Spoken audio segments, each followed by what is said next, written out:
이렇게 돼 있습니다. 아주 간단합니다. 이걸 따지시면은. 그리고 180 이하거나 공복이 식후가 250 이하일 때는 이 식사 운동요법으로만 혈당 조절이 가능하다. 그런 얘기고 이 공복 혈당이 250을 넘거나 350을 넘을 때는 인슐린 주사를 하라. 이것이 이제 그 세계당뇨병학회나 우리당뇨병학회에서 권장하는 건데 저희들은 이제 그 공복 혈당만 가지고 하는 것이 한국인의 그 인슐린 분비나 이런 작용으로 볼 때 대단히 그 서양하고 좀 차이점이 있습니다. 서양은 이게 이제 서양 사람들을 기준으로 해서 한 3,000명을 대상으로 해서 임상 연구를 해서 내온 그런 그 치료 지침입니다. 그래서 이제 저희들은 인슐린 분비가 얼만큼 잘 되느냐, 또 인슐린의 효과가 어떠냐, 이걸 나눠가지고 저희들은 그 맞춤형 치료라는 용어로 그렇게 얘기를 했습니다. 저는 신기했던 게요. 그 첫 번째 경우 같은 경우는 약도 안 먹어도 되고 주사도 안 맞아도 되고 그냥 운동하고 식사 요법만 해도 그럼 치료가 된다는 말씀이세요? 그게 무슨 얘기냐면 이제 혈당이 많이 높지 않을 때, 초기죠. 그러니까 일반적으로. 그럴 때는 그 식사 운동요법으로만 되고. 근데 이제 보니까 인슐린 그 주사에 의존하시는 분들이 요즘 더 많거든요, 사실은.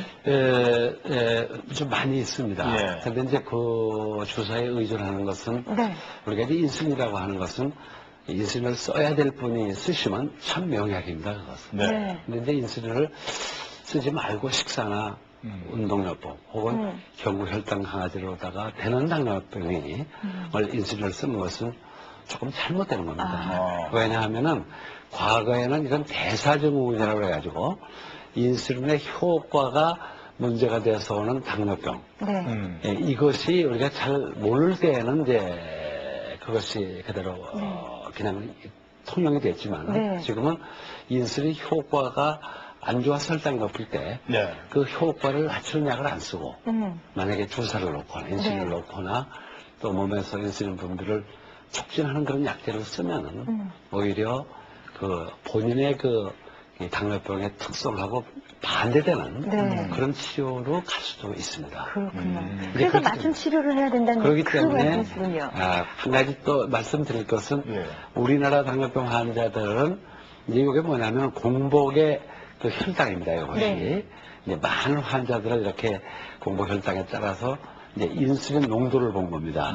그래서 이제 체중이 많은 분들, 또 하나는 체중이 적은 분들 이렇게 해가지고 볼 때 한국인 당뇨병은 인슐린 분비가 그 혈당에 이제 당뇨병이 없거나 당뇨병이 있거나 간에 서양보다 인슐린 분비가 한 반 정도로 감소돼 있다 하는 것이 서양하고의 큰 차이입니다.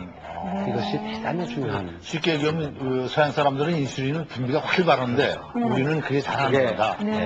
건강한 사람도 덜 되고 당뇨병 환자는 더욱이 덜 되고 그래서 마치 이제 자동차로 말하면 배기량이 한 1000cc를 가지고 나왔는데 자동차가 이용이 되다 보면 엔진은 마모가 되고 거기다가 자꾸 짐을 실으면 그 자동차가 제대로 갈 리가 없죠. 짐 실는다는 건 자기가 확진다는 얘기잖아. 그래서 그런 낮은 말하자면 그 가벼운 짐을 가지고 시작을 살면 당뇨병이 안 오는데 거기다가 그냥 자꾸 짐을 실으면 결국은 이제 바퀴도 고장나고 엔진도 고장나고 이제 엔진은 아마 심장에 관계되는 거고 바퀴는 다리에 아마 무릎도 고장나고 뭐 심장도 고장나고 또 췌장이 잘 분비가 인슐린 분비가 안 되는데 인슐린을 자꾸 요구하니까 결국 당뇨병이 오게 되고.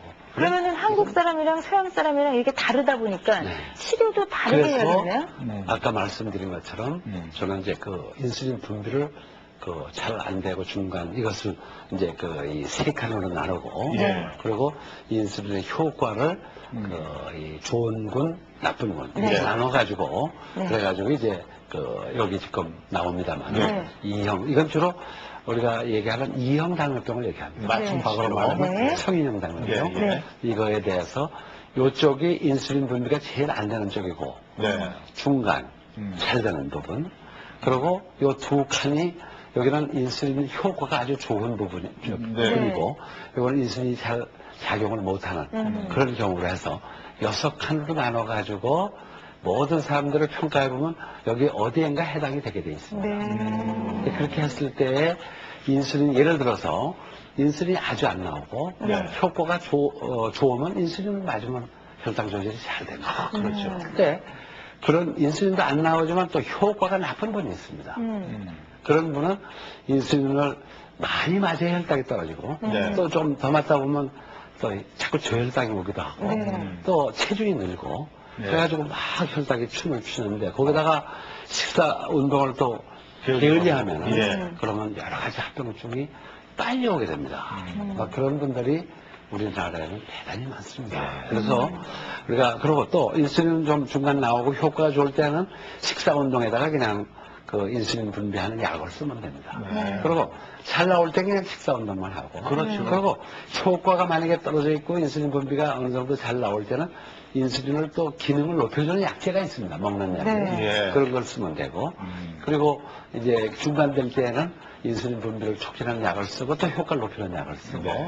그리고 아까 말씀드렸지만 인슐린이 안 나오면서 효과가 떨어져 있을 때는 그 인슐린과 더불어 효과를 촉진하는 약과 엄격한 식사 운동을 잘 해야 이럴 때는 혈당 관리도 잘 재고 합병증을 막을 수가 있습니다. 이럴 때 잘못하면은 몸이 아주 망가지는 그런 경우가 우리나라에 많다고 그러면 합니다. 인슐린이 잘 나오는 체질인지 안 나오는 체질인지 검사는 쉽게 할 수가 있겠죠. 피 가지고 간단히 할 피 수가 가지고 역시. 바로 한다. 그 C펩타이드라고 하는 거, 그 인슐린 농도를 측정해보는 그렇군요. 그리고 인슐린 효과는 우리가 속효형 인슐린이 있는데 이거를 정맥으로 주사를 넣어가지고 넣기 전에 혈당하고 한 3분만큼 얼만큼 혈당이 빨리 떨어지느냐. 예를 들어서 빨리 떨어진다면 인슐린 효과가 있는 거고 잘 안 떨어지면 인슐린이 잘 안 나오는 덜한 거죠. 그래서 그거에 따라서 이렇게